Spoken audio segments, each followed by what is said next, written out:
What's a sign that someone was raised right? Story 1. When they apologize or admit they screwed up, even if it's for something minor. You'd be amazed at how few people do this and really mean it. Someone who openly admits that they don't know something. Someone who has an openness to communicate with just about anyone, regardless of race, social status, occupation, etc. People who are friendly and courteous to those in the service industry. Waiters, janitors, retail persons, etc. Unfortunately, many people feel entitled in these types of situations and treat those who are below them like the scum on their shoes. Story 2. They respect boundaries for themselves and with others. They are not afraid to say no and respect when others do the same. Unfortunately, a lack of boundaries is an issue for a lot of people. Children who grow up in a healthy environment typically have secure attachment with others. Handling boundaries well in adulthood is a good indication that they were raised right. Reply 1. I'm great at respecting other people's boundaries, but enforcing my own is the most challenging thing for me. Reply 2. It's hard because since you respect others' boundaries, subconsciously you expect others to do the same. When they don't, it's hard to know how to handle it. As uncomfortable as it sounds, simply say, no, or no, I won't do that, or no, I can't do that this time. One of the keys is to just say that and then stop. Don't give an explanation or excuse. Nothing. If needed, repeat the no and follow it up with, gotta go, catch you later. Reply 3. This. But why can't you do the thing I want you to? Because I'm the boss of me and I'm saying no. Reply 4. I wonder how parents fail their children with this. I had a pretty good upbringing, but am awful with boundaries and I'm still working on it in my 30s. Reply 5. I feel like a lot of parents don't respect their children's boundaries. If a kid doesn't want to do something, it is usually forced on the kid because the parent is in charge, and the kid just needs to do what they're told. I choose to treat children as equals when I nanny, and the kids know I respect them and listen to them when they say no. They never have taken advantage of it and listened to me when I respectfully ask them to do a chore or help me clean up after them. Edit. Geez, thanks guys. I'm happy more and more people agree with this way of thinking. Story 3. I knew I'd like my in-laws when my now husband did the dishes without prompting. I also knew they raised him right when he immediately helped my dog when she was dealing with back problems. He swaddled her up, carried her to the car while my mom called the vet, and cuddled me and her the whole way to the vet. The dog is completely healthy now and very happy. But seeing how he just helped and made sure we were okay told me he came from a good family. I love my in-laws. They are generous, funny, and have good morals. Also, they live 2 hours away. Story 4. They take responsibility and try to learn from their mistakes instead of trying to put the blame on others. Reply 1. My uncle taught me a valuable lesson when I was starting off as an adult. It's okay to make mistakes, just don't make the same mistake twice. Story 5. First time my boyfriend picked me up from my house, he rang the doorbell, came in and introduced himself to my family, immediate and visiting aunt and uncle.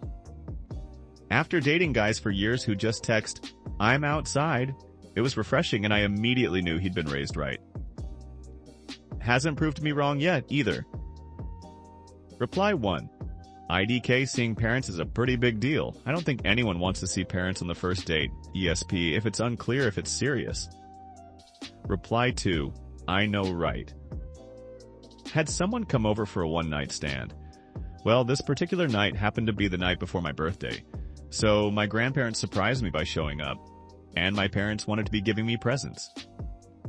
Basically, before we could EF, she got introduced to my extended family, had to sit through me unwrapping presents. God, that was awkward. Story 6.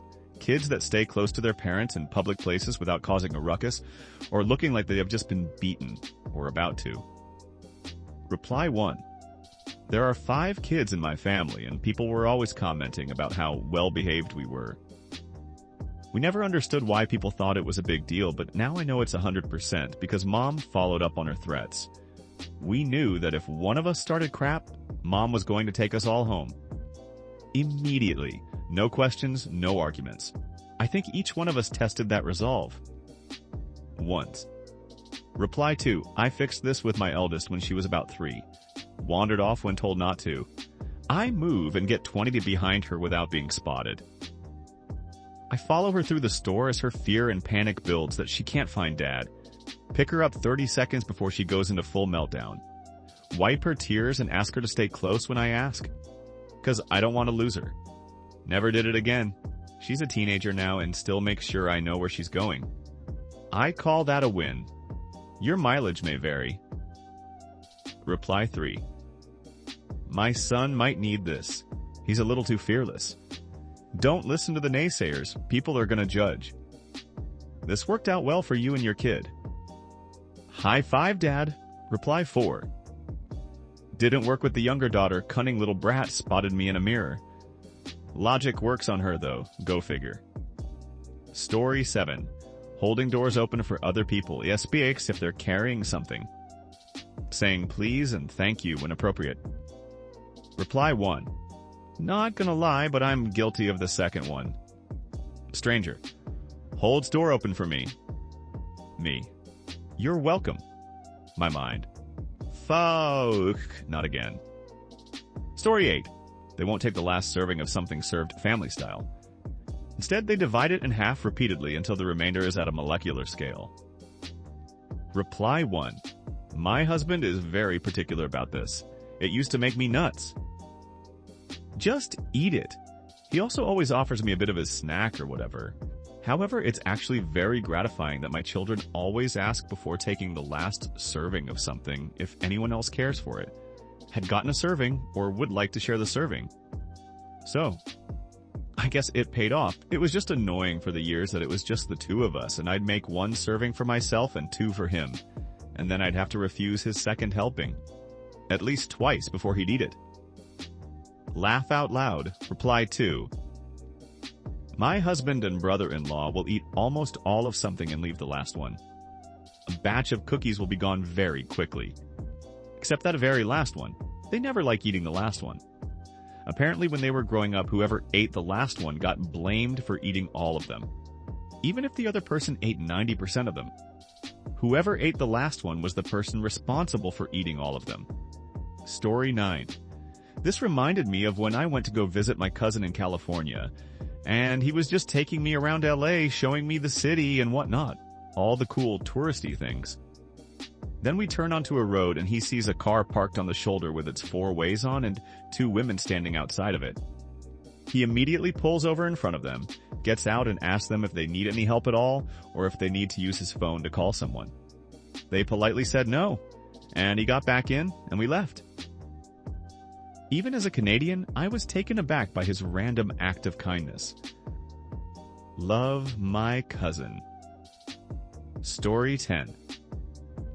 Out on a lake with my son, and he turned his jet ski around in the opposite direction we were heading, so he could pick up some plastic trash floating in the lake. He hangs out and eats at his girlfriend's house a lot. I offered some grocery money to his parents, as I know how much 19-year-old boys eat. She said not to worry about it, that she enjoys cooking for him. And did I know that he does the dishes for her after she cooks? Also, after he got his own car, he developed a hobby of stopping to help other motorists who were having trouble, jump-starting their cars, helping to push their broken-down cars to the gas station, etc. Sorry for the humble brag, but he's a good kid. Story 11. Something as minor as saying thank you for the meal makes a huge difference to me, as I was always raised to be polite and say thank you when someone did something for me. Like cooked food, cleared the plates, let me stay over, held a door, gave me a ride. It doesn't take much. Story 12. They chew with their mouth closed. Edit. I didn't mean to offend so many people, it was kind of a venting reply. Reply 1. One of my workmates chews with his mouth open. He's 70, so it's not going to change. Otherwise, he is a perfectly lovely chap. Courteous, polite, not in the slightest bit racist, unlike some of my younger colleagues. I just leave the shared office when he's eating lunch at his desk. Reply 2. My grandpa was the same way, and I'm slowly seeing my dad turning into him. I love the man to death, and he was the nicest person ever, but hearing my grandpa eat a salad was like listening to a tire going flat at a high rate of speed. My dad used to chew with his mouth closed, but in the past 2 or 3 years, he's been slowly introducing the practice of open mouth chewing. I've almost said something to him a time or two, but I just can't bring myself to that point. Story 13. I've known people raised by horribly abusive parents who pulled themselves together as adults to become kind, well-mannered, and stable. I've known people who were raised well by informed, well-intentioned parents who became backbiting weasels. You can never assume how someone was raised based on their current actions/personality. Reply 1. Wow, you seem so mature and polite for your age. Thanks, it's the trauma. Edit. Oh my goodness, it's my first gold. Thank you, kind stranger. Story 14. They respect others' property and personal space. I've met so many people that just do not do this. They are the type of person to walk into your house and start touching everything, or sit on the couch and put their feet on the coffee table. Story 15. They don't have an obsessive need to always be right. Edit. There's a difference between the moon is made of cheese, and I don't think that's true. And F you and your opinion, I want to be right, and I know what I'm talking about because I saw it in a cartoon when I was a kid. You're not allowed to tell me anything. And the moon is made of cheese. I don't think that's true. Oh, why? I think it's made of something like stone. Huh. Well, what do you know? Reply 1. I've noticed people who always have to be right are always pointing out when someone else has to be right. Not saying that's what you are doing here. But in my whole life, I've only been told by 2 people that I thought I was always right. And both those people would jump at you if they thought you were wrong or disagreed with you. Story 16. When I was younger, sometimes my cousins would come over and raid our fridge and cupboards for food, like they weren't being fed at home, if they were. And they'd expect us to give them some of whatever we'd made for dinner, even though my mom had only made enough for us, my 2 parents, and my 4 siblings and I. My siblings and I never would have done that at someone else's house. Offering your friends snacks/refreshments when they come over to hang out if you're going to have some. I always thought eating in front of someone who can't get anything on their own, since it's your house, was rude as hell. On a related note, sometimes when I was younger, I'd join my aunt on her mystery shopper runs, and she'd always stop to get food for herself, but never offer me any. Like, what the hell? I'm 10 years old, Aunt Tina. You think you'd offer me at least a small side of fries, you a-hole? I was going to write more, but I think I mostly just realized I don't like my extended family. Reply 1. Very few things bother me more than your second point. I was taught not to eat in front of others unless I was prepared to share. I'll never forget the time a woman in her 20s asked me, high schooler, to help her purchase video game stuff, and proceeded to make a detour at Auntie Anne's for a pretzel and lemonade, and then talk to me with her mouth full. Like, what the hell? I'm trying to do you a favor. At the very least, can your stomach hold off a whole 15 minutes? I don't need you to feed me, but it's rude you've gotten sidetracked and are being super impolite about it. Story 17. They're respectful, show compassion and empathy toward their fellow human beings. Solid work ethic. They are doers and not settlers. They are secure and knowledgeable enough about both their shortcomings and strengths to never feel so insecure that they have to put others down to elevate themselves, nor do they view their abilities as so grandiose that they take on an elitist attitude. Story 18. Manners. Sir, ma'am, please, thank you, etc. Cleaning up after themselves, such as going to a fast food restaurant and actually throwing their trash away instead of leaving it at the table. Also pushing their chair in when they get up. Reply 1. I met a friend of a friend at a party one night. I have never remembered more clearly, this guy's parents raised him right? It was a rather large party and it was at my house, so I was preoccupied with hosty stuff.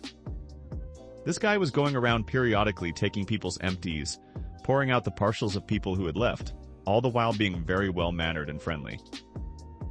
He told me he was very thankful that he had been invited, indirectly, that I had a nice house and he was enjoying himself that night.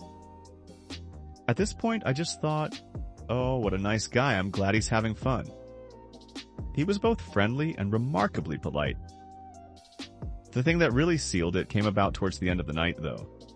My best friend ended up injuring himself outside with a stereotypical drunk injury, and when I came inside to get some ice out of the freezer for his injury, the dude was already at my freezer with a bag already full of ice for my friend. We didn't even ask him to do any of the stuff he did, but he just did it. Guy was a winner, even if I don't remember his name. Story 19. I have a perfect story for this. Last Friday night, I was a chaperone at my daughter's prom. I had been observing the students dancing and enjoying themselves to notice one girl, without a date, standing just on the periphery of the dance floor, slowly swaying to the beat. She never danced with the group, but appeared to want to.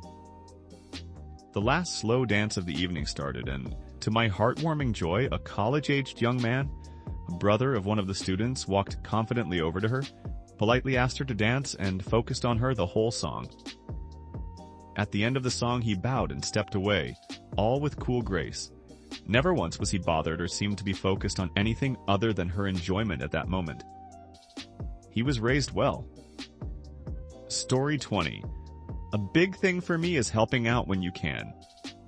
I have been to events and there's a sub-conversation going on with people on the ideal time to leave so they maximize their participation, but don't have to help clean up. I really don't like that mentality. Reply 1. This is a serious sore spot for my immediate family. We often drive about 90 minutes for holidays and family events with extended family, and these things typically last until late into the evening. Invariably, my family, the ones who have an hour-and-a-half drive home, are the ones who stay until 11 p.m. doing dishes and tidying up, while the family who live 5 to 10 minutes away end up bailing around 10. Just once we'd love for someone to say, hey, Atomiku 121 and family have a long drive home. Why don't we stay and clean up so they can hit the road? Thanks for watching until the end. If you have a similar story to these that you want to share with us, please leave it in the comments below. If you enjoyed this video, please leave us a like and subscribe. For more videos like this one right now, please stop by our channel. Thanks again, and see you next time.